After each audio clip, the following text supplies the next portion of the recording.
중앙의 소리와 관객까지 되어주신 걸 환영하고요. 저는 진행을 맡은 영화기자 이수아입니다. 네, 반갑습니다. 지난번에 오셨던 분들 중에 많이 뜨네요.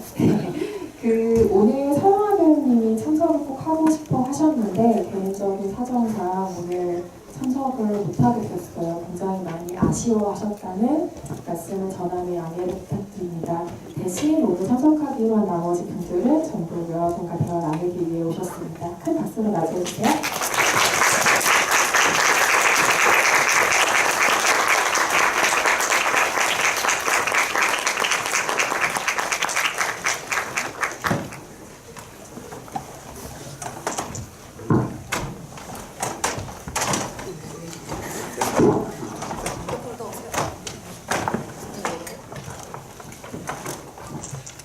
네, 오늘 많이들 오셨는데요.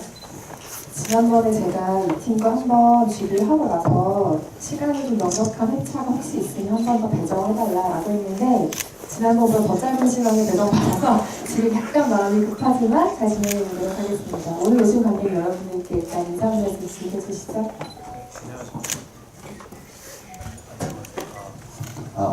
네, 안녕하세요. 저는 연출한 김의석입니다. 네, 맡았던 정여빈입니다. 반갑습니다. 담임 선생님 역을 맡은 서영우입니다. 와주셔서 감사합니다. 네, 안녕하세요. 다솜 역할을 맡았던 이봉입니다. 감사합니다. 유리역 맡은 이태경입니다. 반갑습니다. 사실은 모든 분께 한 명 한 명 소감을 들어보고 싶긴 한데 시간이 좀 부족할 것 같으니 전여빈 배우님께 대표로 한번 여쭤보겠습니다. 아마 이번 주 내로 죄많은 소녀가 이만한 관계에도 불과할 것 같죠? 올해 정말 많은 영화들이 개봉을 했고 그 가운데 다양성 영화들도 뭐 다양한 성적들을 거뒀지만 1만, 2만 돌파하기가 요즘에 정말 쉽지 않은 상황에서 기록된 유의미한 숫자라는 생각이 듭니다. 일단 관객 여러분들께 소감 간단하게 해주실까요?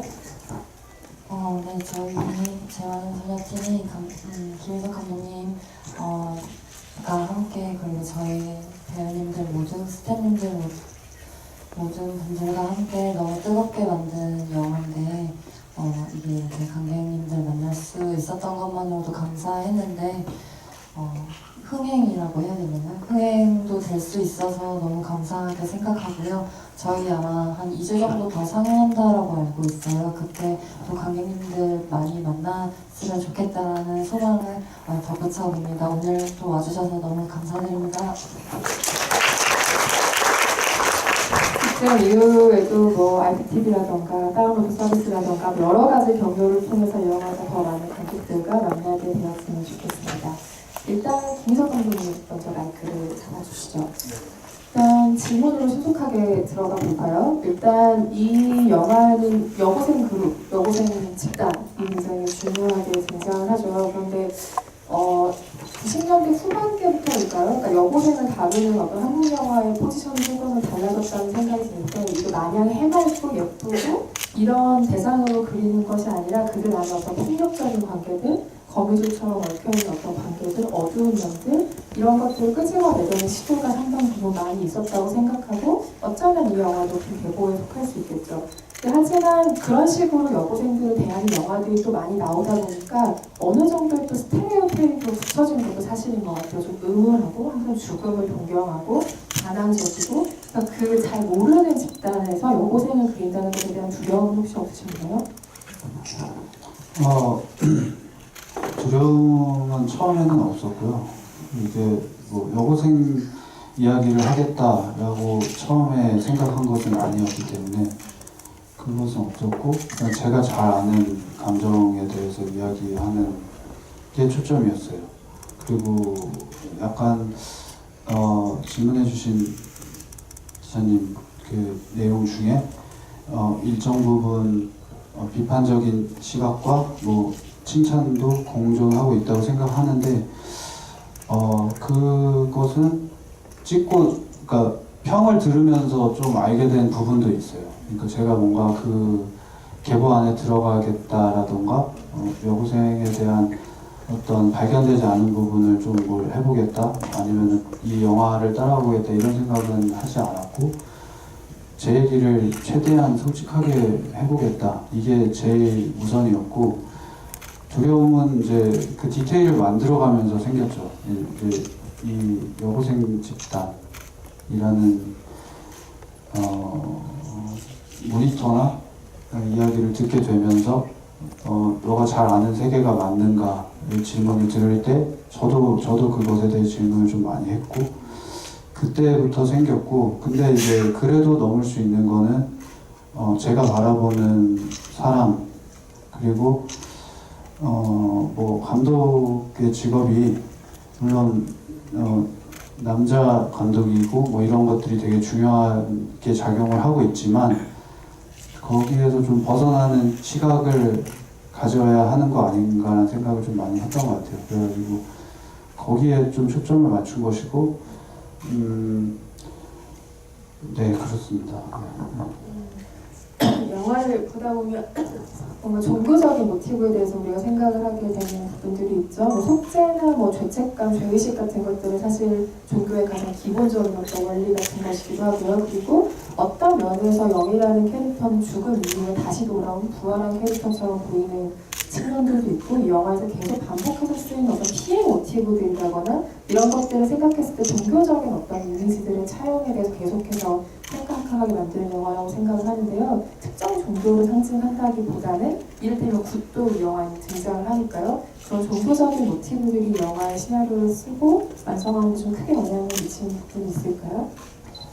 네. 그 어떤 감정을 느끼고 이런 이야기를 해야겠다라는 생각을 먼저 했고요. 그 다음에 확신이 든 것이 이제 그 종교적인 모티브를 패러디를 하면 좋겠다. 그 생각이 많이 들었어요. 왜냐하면 제가 뭐 아시는 분들 아시겠지만 어쨌든 이 이야기는 어쨌든 제 경험에서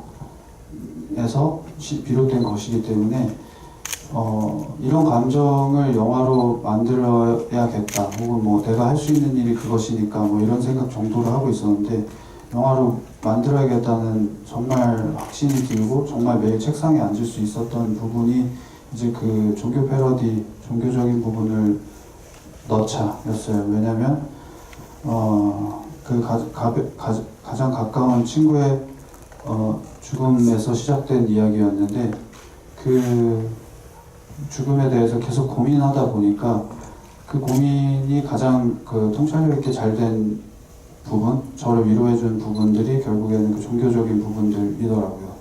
그래서 그걸 또 보면서 비판적인 시각도 갖게 되면서 동시에 이렇게 위로받을 수밖에 없구나라는 생각도 좀 하면서 네 그렇게 해서 좀 넣으려고 노력을 했죠. 그러니까 이 앞에 질문하고 좀 연결될 수도 있는데 그 여성의 이야기를 하는 것에 대한 질문을 굉장히 많이 받아요.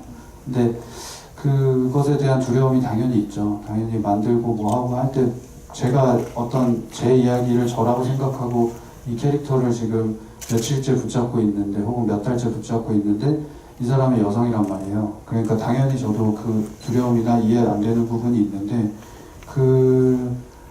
그것을 여성을 이야기한다, 그러니까 여성 영화라고 이야기해 주시는 분도 계신데 여성 영화는 아니라고 생각해요. 뭐 자주적으로 그 자주성을 찾거나 뭔가 승리하거나 이런 모습은 아니기 때문에 그런 것은 아니고 그냥 저는 어떤 이 캐릭터를 먼저 제가 제 감정을 표현할 수 있는 가장 적화된 인물이라고 생각을 했고 그 캐릭터를 그 최대한 저의 감정, 그러니까 인간의 모습 이런 거를 좀 표현하려고 노력했던 거기 때문에 그렇습니다. 네. 그리고 전현빈 배우와 그 같이 연기한 소녀들에게는 묶음에 대한 질문을 드리고 싶기 때문에 서현우 배우께 먼저 질문을 드리고 싶은데요. 이 영화에 등장하는 인물들의 어떤 세대를 거칠게 양분을 해보면 뭐 기성세대 그리고 10대 소녀들 이렇게 있다고 하면 기성세대 쪽에는 이제 뭐 영희의 아버지도 뭐 잠깐 등장하시지만 그 비중이 좀 작고 경민의 부모, 형사들 그리고 선생님들 그중에 강유 선생님 그리고 기성세대를 대표할 수 있을 것 같은데요. 이 영화가 기성세대를 그리는 방식도 사실은 굉장히 흥미롭다고 생각을 해요. 근데 그 중에서도 선생님은 조금 더 아이들을 좀 묘할 정도로 유아적으로 다루고 있다는 생각이 들기도 하거든요. 담임선생님 태도 같은 것들도 그렇고요. 그래서 그 담임 선생님이 10대 아이들을 대하는 태도, 이 영희와 나머지 아이들을 대하는 태도 같은 것에 대해서 감독님 어떤 이야기를 나누셨어요? 안녕하세요. 담임 역을 맡은 현우입니다. 일단 기성세대에 속해 있지만 담임은 기성화되고 있는 단계라고 보시면 되겠습니다. 정확하게 말씀드리면은 저는 이제 그런 개념을 가지고 이제 감독님하고 소통을 했었는데 이 담임 선생님도 학생의 어떤 사건에 대해서 경민이의 실종과 반 아이들의 어떤 사태에 대해서 어떤 그 슬픔과 그런 감정들을 느끼기 이전에 이미 기성세대로부터 강요받는 어떤 이 사건을 진행하고 빨리 해결을 지어야 하는 그런 사회적인 어떤 것들을 강요를 받다 보니 저도 영화를 촬영하면서 어떤 겪는 것들이 많았거든요. 그래서 이제 감독님하고 얘기를 하면 감독님은 유일하게 담임 역할은 이 영화에서 좀 그래도 가장 평범한 어른화되고 있는 어른이었으면 좋겠고 이것이 우리 영화에서 어떤 굉장히 다들 무겁잖아요. 근데 오히려 이 사건을 같이 경유되지 않고 객관화시켜서 이렇게 진행하고 사건을 이렇게 이렇게 끌고 갈 수 있는 사람이었으면 좋겠다라고 얘기를 해주시고 굉장히 또 많은 부분 자유롭게 그래서 더더욱 자유롭게 연기할 수 있게 해주셨던 것 같아요. 예. 그죠? 여기서 목격하신 분들이 있어요. 처음에 이제 시나리오 받았을 때는 짧게 끝낼게요. 저 아무 말도 안 했는데. 처음에 시나리오 받았을 때는 좀 담임 선생님이 미친놈인가 생각을 많이 했었습니다. 이렇게 할 수가 있나? 근데 저의 경험들 빗대어 봤을 때 충분히 일상의 우리들은 어른화되고 있는 사람들은 충분히 이렇게 살고 있지 않나. 네. 꼭 얘기 드리고 싶었던 에피소드가 있는데 저의 경험담이에요. 네. 제가 이제 선배님이 돌아가셔가지고 장례식장 갔는데 그 선배님이 절친이신 다른 선배께서 정말 오열을 하시다가 돌아 나오시면서 그 복도에 걸려있는 거울을 순간 스쳤을 때 자신의 얼굴 매무새를 다시 만지시더라고요. 근데 저는 그게 나쁘다고 생각하지 않아요. 그게 인간의 모습이라고 생각합니다. 어떤 사회적으로 이렇게 답습되어온 어떤 태도들, 그리고 그게 습관적으로 나온 어떤 무의식적인 행동들, 그리고 본능 안에 내재되어 있는 그럼에도 살아야 한다. 1차적으로 내가 살아야 한다. 이런 것들이 잠재의식 속에 어른화되고 있다고 생각해요. 공포스럽죠, 여러분. 아무튼 저는 그런 점을 좀 중앙적으로 잡고 담임을 연기를 했던 것 같습니다. 네, 여기까지입니다. 사실 담임선생님이 화면에 나올 때마다 우리는 좀 박수 칠까요?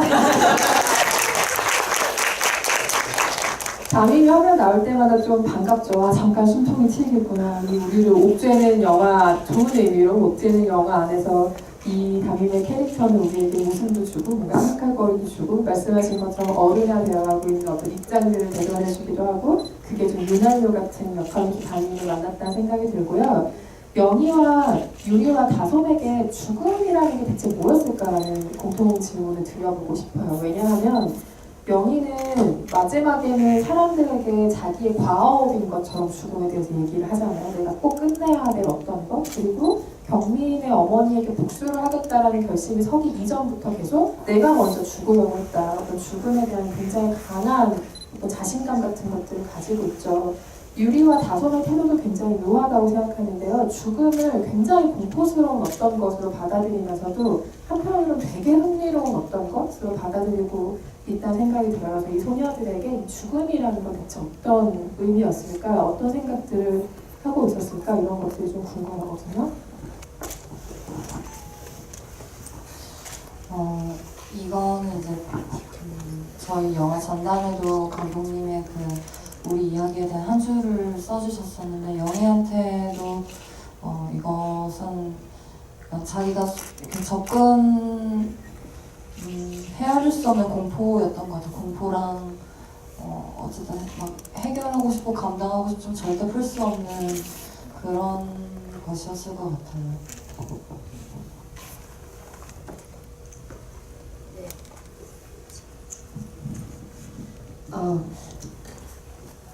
시나리오에 적어놨었던 것 같은데 지금 기억이 잘 안 나지만 타인의 불행이라고 생각했던 것 같아요. 전사 쓸 때 했던 생각인데 경민이가 처음에 자살이라고 생각하지 않았거든요. 그래서 뭔가 납치일 수도 있고 뭔가 사건이 일어날 수도 있는데 제가 항상 자주 지나다니던 길에서 경민이가 그러면은 그게 내가 될 수도 있었고 그 자살을 한 경민이도 내가 될 수 있었고 하는 그런 글들을 적어놨던 기억이 있습니다. 네. 감독이 옆에서 굉장히 막 입가에 미소를 아 이게 예전에 정말 초창기 때 했던 얘기인데 그거를 지금 몇 년이 지나서 들으니까 되게 그걸 기억하고 계시네. 이거 좀 깜짝 놀랐어요. 기억력도 좋으시다는 새로운 사실을 알게 되었습니다. 태경 배우는 어떠셨어요? 유리에게 죽음은 어떤 것이었을까요? 저는 사실 언니처럼 뚜렷한 기억이 나지는 않는데 그냥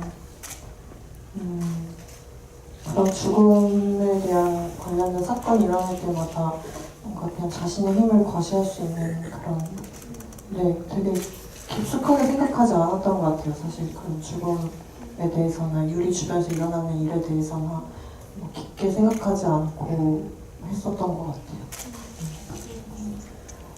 여기 계신 모든 분들께 공통으로 질문 한 가지만 드리고 관객석으로 마이크를 넘겨야 할 것 같아요. 시간상. 이 영화를 구상하신 지도 이미 꽤 됐고 찍은 지도 이미 좀 됐고 그리고 사실은 그 인터뷰를 하는 과정이라던가 GB를 다니면서 자신의 말로써 이 영화가 정리되는 경우가 훨씬 많아요. 그래서 이전에 몰랐던 무언가를 알게 된다거나 혹은 조금 모호했던 무언가가 명확해지거나 아니면 새로운 궁금증이 생겨나기도 하는 과정들이라고 생각해요. 이 영화를 홍보하는 기간은. 그래서 감독님부터 배우들까지 이 영화를 찍을 때와는 조금 뭔가 다른 마음가짐 같은 것도 생겼는지 궁금해요. 이 캐릭터나 영화에 대해서 조금 더 알게 된 것들이 있다거나 아니면 좀 새롭게 궁금해진 점이 있다거나 아니면 나의 캐릭터에 대해서 조금은 부끄럽지만 이게 틀렸었다라는 생각을 들 수도 있을 것 같고요. 그 점에 대해서 한 분씩 들어보고 싶어요. 네. 뭐 첫 번째 드는 생각 그러니까 사실 이 제작 과정이 좀 특이해서 한국영화 아카데미라는 곳에서 뭐 교육 받으면서 만든 것이기 때문에 질문을 엄청나게 많이 받고 그 고민을 엄청나게 많이 해요. 그래서 사실은 뭔가 이 영화가 만들어진 다음에 그 뭔가 말로 하고 이런 과정에서 했던 것보다 사실 제작 기간에서 뭐 저 자신에게나 했던 질문들이 더 많아서 좀 뭐 끝장지부이라는 명목으로 며칠 전에 또 하기도 했었는데 그걸로도 좀 모자라다는 생각도 솔직히 좀 들어요. 근데 영화 만드는 거지 뭐 변론하는 건 아니니까 뭐 뭔가 내가 이런 생각하고 있어요 막 이러면서 얘기하는 건 아니니까 그리고 그 생각이 옳다고 확신하는 것도 바보 같은 행위니까 뭐 이야기가 아직 끝나지 않았구나 내 이야기가 아직 끝나지 않았구나 이거를 많이 깨달은 것 같아요. 그래서 한편으로 뭔가를 증명하거나 말하거나 할 수 없구나 이걸 제일 많이 느꼈고 또 한 가지는 좀 어떻게 보면은 좀 그 사람들 앞에서 자기 고백적인 이야기를 한 거였는데 사람들 앞에 보여지는 것에 대한 두려움 이것에 대한 거를 좀 많이 느끼고 있고 뭐 뭔가 불편하신 분들도 많고 뭐 다양한 해석들도 많고 그 과정에서 뭐 저는 그런 생각은 아니었어요를 맨날 얘기하고 다니는데 근데 또 그걸 다 설득시킬 수도 없는 거고 그래서 좀 그런 두려움 뭐 죄송스러움 뭐 이런 것도 많죠. 그리고 또 한 가지는 마지막으로 한 가지는 전 그 아까 얘기하다 만 건데 여성 영화라고 규정해 주시는 뭐 그런 분들도 많잖아요. 근데 이렇게 여성들로 이 많이 나온 영화를 찍었구나. 이거를 만들고 나서 알았어요. 그러니까 너무 많이 얘기를 해주시니까 그것에 대해서 왜 좋은 배우들 많고 배우들 많고 그런데 이렇게 했는데 저는 그렇게 성별에 대해서 생각을 많이 안 하고 했던 것 같아요. 근데 이제 했는데 뭐 이렇게 사진으로 정리되는 모습이나 이런 거 보면 뭐 저만 남자고 뭐 이런 걸 보면서 조금 그런 거는 좀 신기했었어요. 끝나고 이제 뭐 상대 배역도 여자고 뭐 주인공도 여자고 뭐 주변의 인물 다 여자고 뭐 이런 게 신기하다 뭐 이런 평 들으면 그렇구나 이런 걸 처음 알았던 것 같아요. 네. 그래서 생각보다 많은 좋은 배우분들이 성별과 상관없이 많이 있지 않나 이런 생각도 하고 그렇습니다. 저 이제 이 영화를 만날 때부터 감독님 그리고 저희 배우 친구들이랑 좋은 얘기를 정말 많이 했어요. 그 좋은 얘기라고 하면 너무 간단한 것처럼 보이는데 진짜로 뭔가 인생을 바라보려고 했고 또 깊게는 배운 무엇을 표현하고 뭘 쓰는 사람인지도 감독님 그리고 친구들이랑 그거에 대해서 얘기를 많이 나눴었어요. 근데 그때 이후로 사실 타인과 또 그렇게 깊은 얘기를 나눠봤던 순간이 없는 것 같아요. 2년이 지났는데. 그래서 저한테 사실 이 영화는 어떤 마무리가 됐고 이렇게 세상에 나오게 됐지만 저한테는 이게 평생 아주 커다란 저한테 물음표로 남을 것 같고 제가 계속 질문하게 될 것 같아요. 그리고 이 영화가 사라지지 않느냐. 왜냐면 데이터로 계속 남게 되잖아요. 저는 이걸 볼 때마다 스스로를 반성하게 될 것 같습니다. 그냥 뭐 영희의 마음으로든 그냥 사람의 마음으로든.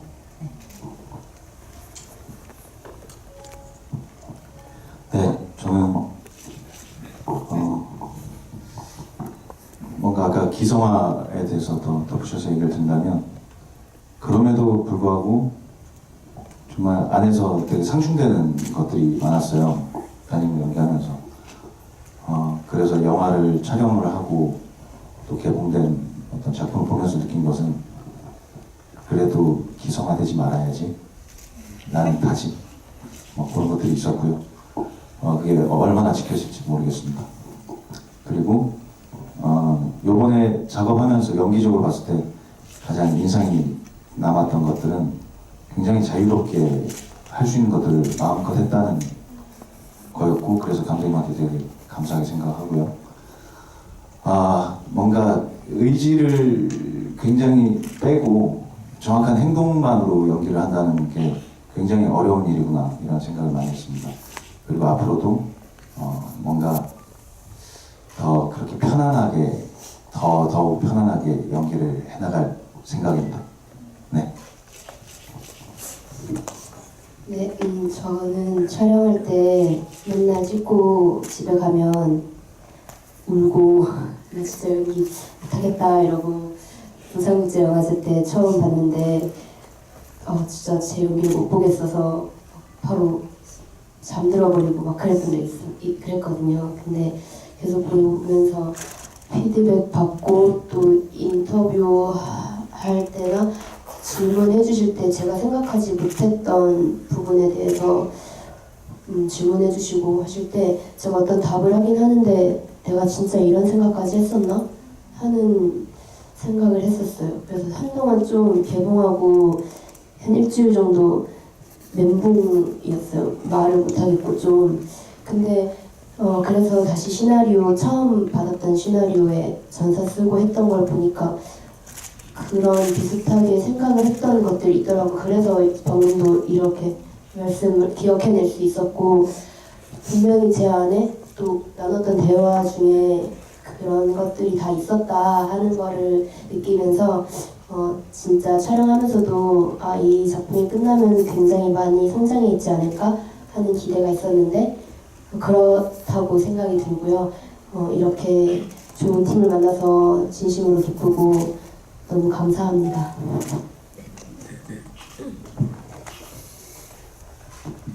네, 저도 처음에 오디션 제안 받고 시나리오를 받았을 때 엄청 충격을 먹었던 좀 기억이 나요. 그래서 제가 평소 좋아하는 영화들, 제가 봐왔던 영화들, 그 이상형에 굉장히 이렇게 맞물려 있는 영화였던 것 같아요. 그래서 되게 오디션에 그때 한 3, 4일 정도 전에 제안을 받고 한 4일 정도 후에 오디션을 보러 가는 거였는데 사람도 안 만나고 그 오디션만 준비를 했었던 것 같아요. 이 작품에 어떻게든 참여를 해야겠다라는 생각으로. 그래서 처음에는 이제 시나리오가 너무 좋아서 그 글을 너무 사랑했었는데 이제 영화가 끝나고 나니까 이제 그 사람들을 더 좋아하게 되어져 있더라고요. 감독님이랑 동료분들이랑. 그래서 물론 사실 저는 감독님한테 죄송하지만 영화를 딱 한 번밖에 안 봤어요. 부산 영화제에서. 근데 영화를 보고도 시나리오를 봤을 때처럼 엄청난 충격을 받았지만 뭔가 제 스스로 너무 부끄러워서 더 못 보겠더라고요. 그래서 좀 영화가 내려가기 전에 한 번 더 볼 생각이기는 한데 아무튼 저 스스로는 조금 아쉬움이 남긴 하지만 어쨌든 이 작품에 참여할 수 있어서 너무 뭐 하시겠어요? 보지 마세요. 네? 한번 보시면 한번 보시면 됐죠. 그래요? 다행이에요. 그렇습니다. 감사합니다. 네, 이태영 배우가 이 영화를 한 번도 볼지 안 볼지도 지금 소비에 관심사가 떨어지고 있어요. 궁금하게 어떻게 될지. 강혜영은 질문 많이 있으시죠? 네, 오늘 질문하실 것들이 많이 있으실 것 같아서 바로 관객석으로 나타나겠습니다. 일단 네 번째 줄에 대해서 관객석 먼저 볼까요? 감독님의 사실을 쏟아부어 만든 영화라고 알고 있는데 그 손익분기가 조금 약간 궁금하고 그리고 진짜 질문은 GV를 듣다 이전 거를 듣다 보니까 감독님의 디렉팅이 이렇게 명확한 스타일은 아니신 것 같은데 대화하시거나 찍으시면서 받았던 디렉팅 중에 인상적으로 기억이 나시는 것들이 있다면 듣고 싶습니다. 네, 손익분들 얘기해도 되는지 모르겠지만 이거는 사실 저랑은 별개의 문제예요. 그러니까 제가 이 수익의 권한이 전혀 없고 이것은 그냥 그래서 근데 자격이 있다고 생각을 했어요. 그러니까 내가 내 돈을 다 들이들어서 내가 이만큼 내 이야기를 하고 있다. 그래서 뭔가 뭘 얻기 위해 하는 것이 아니기 때문에 그만큼 이 이야기에 순수해질 수 있다 라고 그냥 혼자 계속 생각을 했던 것 같아요. 그리고 네, 그것은 그냥 개인이 알아서 갚아야 될 부채고 네, 그렇습니다. 그리고 한 가지 저는 말씀하시기 전에 변명해도 돼요? 제가 말이 되게 구체적인 성향은 아니에요. 그리고 되게 모호하게 말하는 그게 있는데 그걸 제가 알아서 경험 위주로 얘기를 좀 했습니다. 네, 이제 배우들의 한편을 들어보겠습니다. 기억에 남는 게 있나요? 일단 감독님 표현은 굉장히 그러니까 대화를 나누다 보면 되게 문학적이고 그 문장이 되게 아름다워요. 네, 진짜 왜 그래서 저는 한 번도 모호하다라고 생각해 본 적이 없었고 그게 막 색깔이 떠오른다던가 장면이 너무 잘 그려져서 슬플 때가 정말 많았었어요. 그러니까 이 사람의 마음에 그려져 있는 그 그림을 이게 표현이 안 돼서 죄송할 때가 더 많았었어요. 그러니까 그 마음을 되게 담고 싶고 더 이렇게 안고 싶은데 그게 안 돼서 답답해했던 기억이 나고요. 네, 그렇습니다. 저는 자유롭게 해주셔서 자유롭게 했거든요. 근데 확실히 아닌 건 아니라고 정확하게 얘기를 해주시더라고요. 혼자 좀 설치고 까불다가 감독님 표정을 보면 아닌 건 아닌데.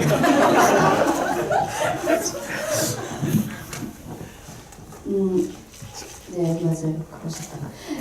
처음에는 촬영 들어가기 전에는 하고 싶은 대로 하라고 하셨는데 그 리딩 첫날 리딩하고 문자 오셔서 대화 좀 해야 될 것 같아요. 그렇게 하면 안 될 것 같아요라고 하셨고 그 경민 유서 병원 씬 찍을 때 경민 유서 이렇게 적혀 있었어라고 제가 영희한테 말하는데 경민 진짜 이렇게 적혀 있었어요? 시나리오에 안 적혀 있거든요. 이렇게 적혀 있었어요? 라고 이거 진짜라고 제가 생각하고 말을 해요? 아니면 제가 거짓말하는 거예요? 적혀 있었을까요? 저는 모르겠는데 어떻게 생각하세요? 이런 그런 디렉팅이 거의 대부분이었습니다. 맞아요. 근데 그럼에도 불구하고 또 좋은 거는 되게 칭찬을 되게 좋았습니다. 역시 태교 씨 믿었습니다. 이렇게 말씀을 해주는데 저는 인상 깊었던 건 되게 저한테 개인적으로 말씀을 해주셨던 건데 이제 뭐 하다가 이제 잘 안 풀려서 이제 제가 면담에 끌려간 적이 있었어요.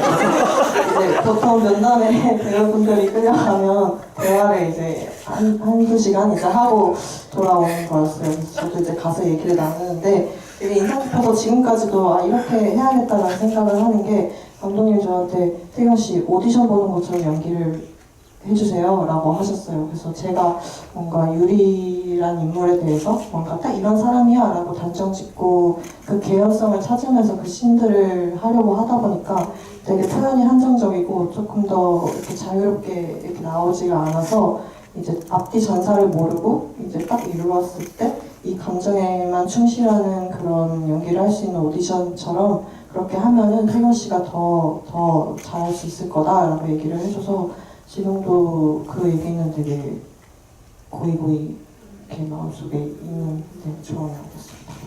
되게 인상적인 단어들이 많이 나오네요. 면담에 끌려갔다, 그리고 아름다운 표현이었다 이런 얘기들이 촘촘하게 그게 있었던 것 같아요. 감독님이 그 배우나 사람의 성향에 따라서 좀 다르게 해주셨던 것 같아요. 그럼 이태경 배우는 면담에 끌려가는 면담이 있었는데 그 면담이라는 단어가 생겼더라고요 나중에. 근데 그게 뭐냐면 이제 촬영 중에 이게 뭐가 안 되면 그러니까 그 방향을 확실하게 말씀드리기 위해서. 근데 이게 그 중요하잖아요. 여기서 한마디를 어떻게 하느냐에 따라 내일 또 어떻게 연기하느냐가 달라지고 이 영화 전체의 캐릭터가 다 틀어지거나 할 수 있잖아요. 근데 우리 올해 또 얘기를 했고 그러니까 이제 그 방향에 대해서 한번 짚기 위해서 그리고 더 들어가기 위해서 이제 1시간에서 2시간 촬영 중단이 매일 있었죠. 그렇게 하고 이제 얘기를 하는 거죠. 네. 현장에서 감독의 역할은 여러 가지가 당연히 있을 텐데요. 저는 그 중에 되게 중요한 것 중에 하나가 표현의 방법과 상관없는 적합한 판단이라고 생각을 하거든요. 아마 그 고민 때문에 긴 면담의 시간을 거치지 않았을까 생각이 들고요. 면담의 시간을 이겨내신 모든 분들께 심심한 감사와 위로를 전합니다. 다음 질문도 받아볼까요? 두 번째 분에게 질문 드릴게요. 감사합니다.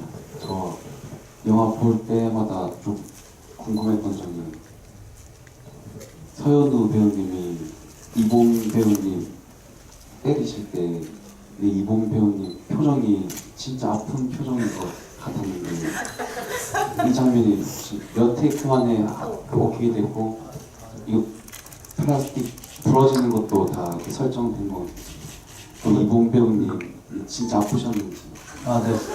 일단 제가 아프셨는지는 나 듣고 그 다음 6테이크 만에 됐고 그것은 이 영화에서 웬만한 어떤 장면은 다 테스트를 거쳤어요. 그리고 다 한 번씩 찍어봤었어요, 사실. 그래서 그 세기도 연출팀이랑 같이 가짜 유리 있잖아요. 설탕으로 만든 거. 그거랑 넣어서 스펀지 깔고 이렇게 하고 그거를 연습을 많이 했죠. 네. 그래서 아프셨는지는 네, 제가 그거 원래 부러지는 거 원래 있었고요. 근데 제가 여기가 좀 뾰족해요. 이렇게 위로. 한 번만 딱 때리면 잘 지금에 첫 테이크 때 오 진짜 잘 보여줘서 만족감이 있었고, 그리고 제가 연기가 좀 부족하기 때문에 감독님께서 원래 그 리액션을 진짜 아프게 놀란 걸 해야 한다, 집에서 연습을 해라 하고 하셔서 했는데 잘 안 될 것 같아서 진짜로 아파야 연기가 잘 나오지 않을까? 그래서 근데 그렇게 찍을 땐 별로 안 아파서 어떤 장면 보면 제가 이렇게 놀래는 장면이 있어요. 클로즈업에 웃기는 장면이 돼버렸는데 한 여러 번 맞으니까 아프긴 아팠습니다. 지금 생각하면 참 아팠습니다. 근데 그 리액션 장면을 아무튼 계속 연습을 했어요. 따로 뭐 우리가 이렇게 얘기를 많이 하고, 네. 그래서 이렇게 할까 이렇게 계속 보여주시고. 이게 항상 여러분 액션 씬을 보시면 가해자의 마음이 더 안 좋아요. 저도 맞는 장면을 찍어봤는데 맞는 사람 속이 편하거든요. 그래서 뭐 이렇게 보시면은 그걸 보는 사람도 마음이 안 좋아요. 저도 마음이 안 근데 좋아요. 감독님 웃고 계셨어요. 아니 안 하고 있었어요. 이제 매번 계속 물어봤잖아요. 네, 그 씬 끝나고 되게 만족스러우셔서 오 좋아요 막 이렇게. 근데 이제 중간중간에 아프냐고 물어봤을 때 잘 모르겠지만 약간 얼굴이 안 좋으신 것 같았어요. 그래서 감독님도 한번 맞아보실래요? 하나도 안 아파요. 그래서 저한테 머리에 이렇게 괜찮으세요? 아 괜찮아요. 한 번 더? 이렇습니다. 아니 그 중간에 봉우 씨가 선생님 정말 생각하지 마시고 진짜 리얼하게 해주세요 해서 제가 마지막 테이크 때 정말 리얼하게 했거든요. 근데 오케이 했는데 표정이 안 좋더라고요. 네, 미안했던 기억이 있습니다. 이 자리를 정말 화해해야 할 현장이었네요. 다음 질문 받아보겠습니다. 뒤쪽으로 한번 가볼까요? 너무 뒤쪽에 마이크는 안 되겠죠? 거기 사이드에 계시는 거죠? 멀리 가셔야 되면 죄송합니다.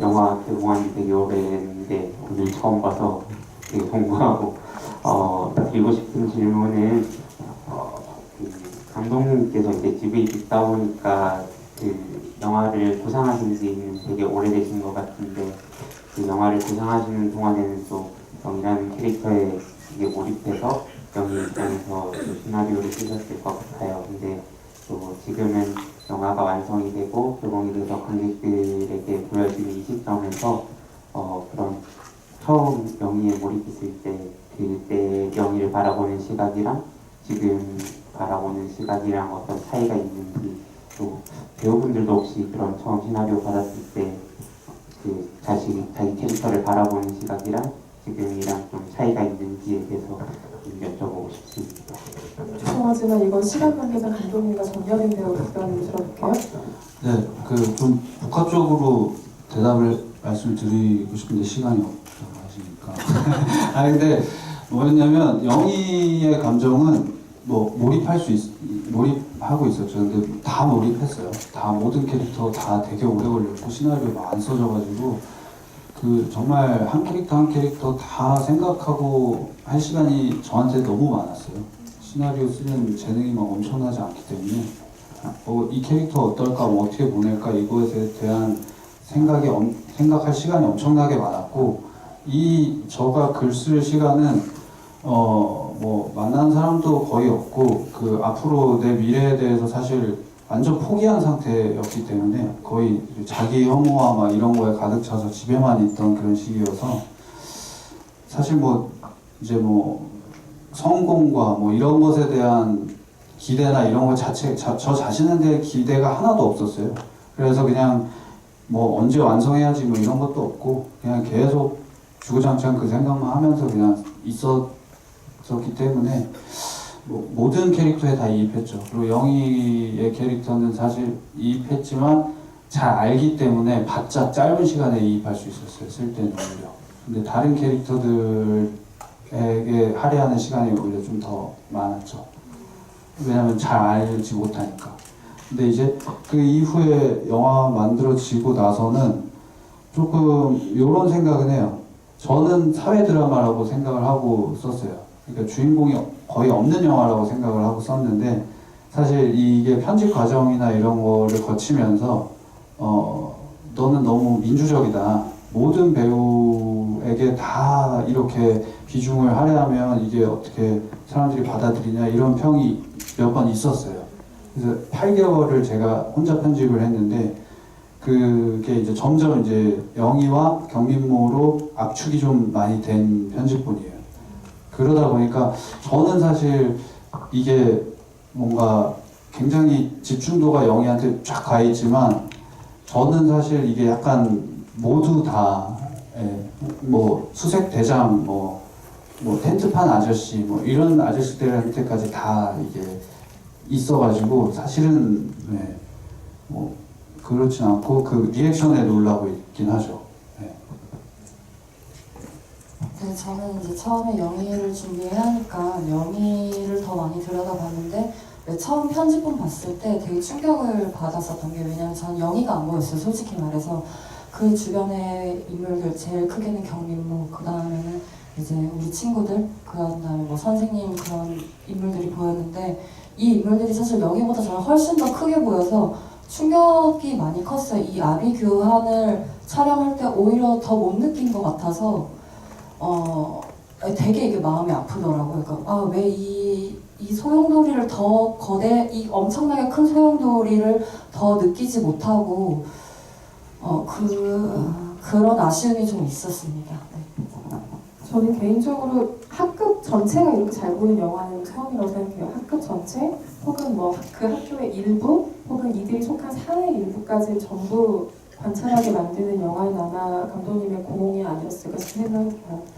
그 반 학생들도 성함을 다 적어놓고 자리 배치를 다 하고 이분들이 한 컷 어떻게 좀 한 컷이라도 딱 주인공이 될 수 있는 순간이 다 돌아가게끔 하는 게 목표였어요. 그래서 그거를 다 체크를 해놓고 대사 한 줄 한 줄 모두에게 갈 수 있게 그게 되게 중요한 저한테는 그런 거였어요.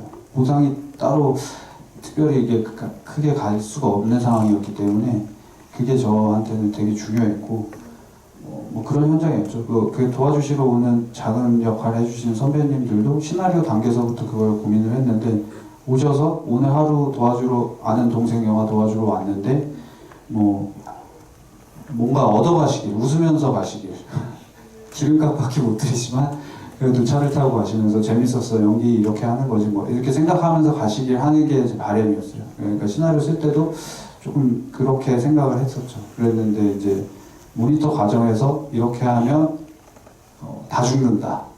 너무 예술 영화다.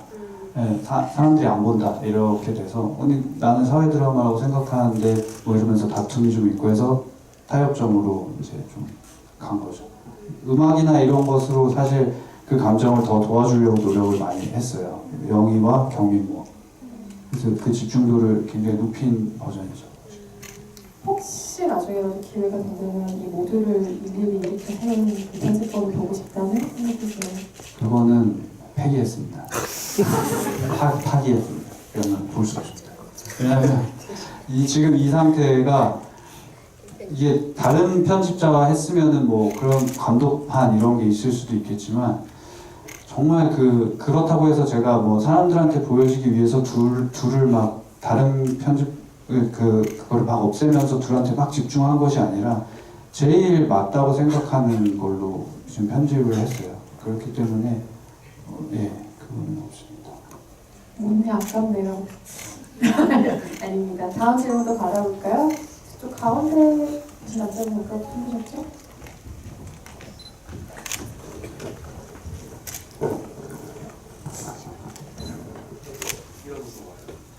아닙니다. 편하신 대로. 네.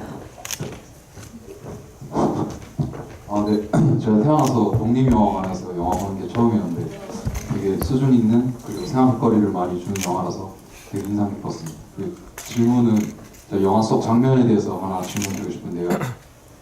어떻게 보면 이제 경민이의 죽음에 있어서 영희가 이제 오해를 받게 된 직접적인 원인이 형사에게 진술한 한솔이의 고백인 거잖아요. 근데 영화 후반부에 보면 영희의 병문안에 이제 한솔이가 찾아와서 이제 경민이의 죽음 전에 있었던 이제 솔직하게 이제 고백을 하는 장면이 있잖아요.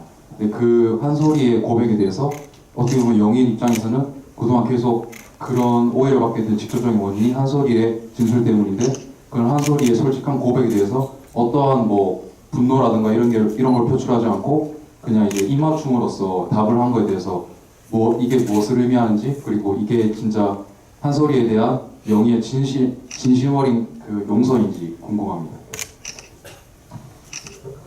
입맞춤은 한번 말씀드린 적이 있는데, 이거는 뭐 보시면 보시고 못 보시면 못 보셨을 거라는 생각 정도로 그냥 둔다라는 생각 정도로 특별히 영상 그 컷이나 이런 식으로 표현을 하진 않았어요. 근데 뭐냐면 영희는 사실 거부하고 있어요. 잘 보시면 입을 다물고 이 입맞춤을 거부하고 있고, 그렇다고 해서 이 속죄가 이루어졌다고 하는 쪽은 한솔 그냥 자체예요. 그리고 영희는 여기에서 어떤 한마디도 하지 않고 그냥 바라보고 있는 거죠.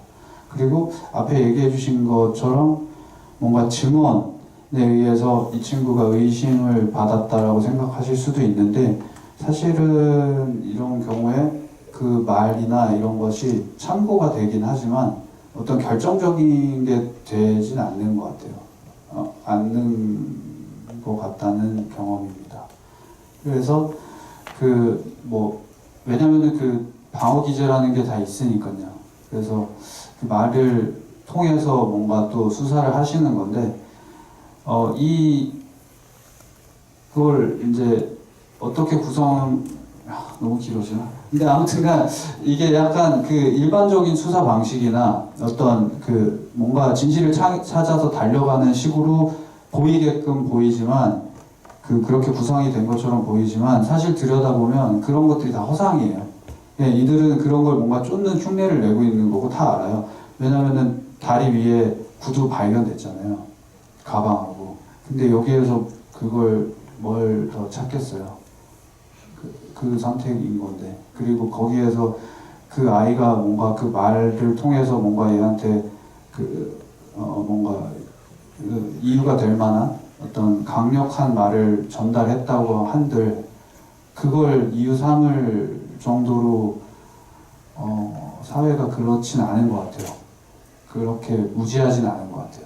그냥 이 이야기는 그 증언을 하는 과정에서 스스로 폭력을 받았다고 느끼거나 아니면은 스스로 내가 죄인일 수도 있다라는 그 죄책감을 스스로 불러일으키게 된 거죠.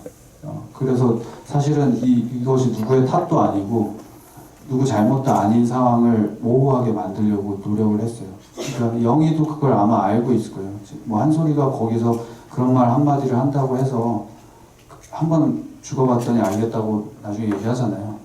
그러니까 영희가 그렇게 얘기를 하는데, 뭐 한솔이가 마지막에 경민이한테 그런 말을 했다고 해서 경민이 그런 선택을 하지 않았다는 걸 아마 누구보다 잘 알고 있을 거고, 그걸 그냥 바라본다.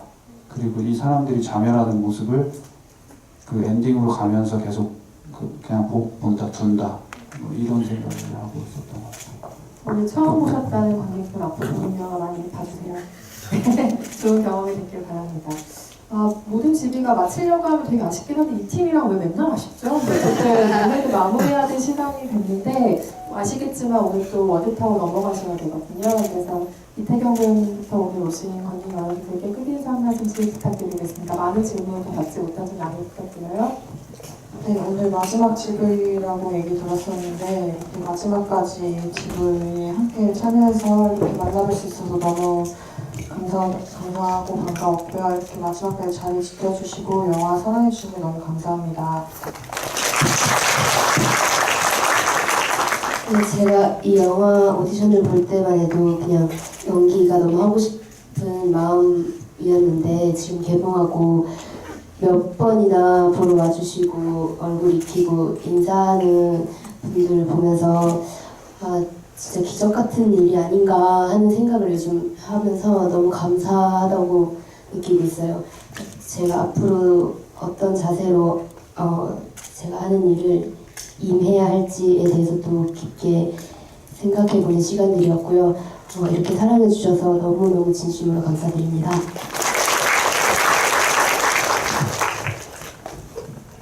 지금까지 이렇게 앉아 계신 여러분들이 있어서 이렇게 또 영화가 만들어지고 저희도 이런 귀한 시간 가질 수 있는 것 같습니다. 저녁 맛있게 드세요. 감사합니다. 이렇게 자리 끝까지 지켜주셔서 감사하고요. 저희 제만은 소녀 정말 멋있는 사람들을 만난 것 같아요. 근데 이렇게 함께한 분들과 함께한 영화에 이렇게 멋있는 관객님들 만날 수 있어서 너무 즐겁고 행복했습니다. 고맙습니다. 감사합니다. 불편하신 부분도 많이 있겠지만 아무쪼록 잘 봐주시기 부탁드리고 불편하셨다면 죄송하고요. 감사합니다. 상영이 종료된 것은 아니니까요. 주변에 입소문도 많이 부탁드리고 특히 오늘 처음 보신 분들 역할이 아주 큽니다. 큰 기대 걸어봅니다. 네, 오늘 안녕히 가시고 좋은 휴일 보내세요. 감사합니다.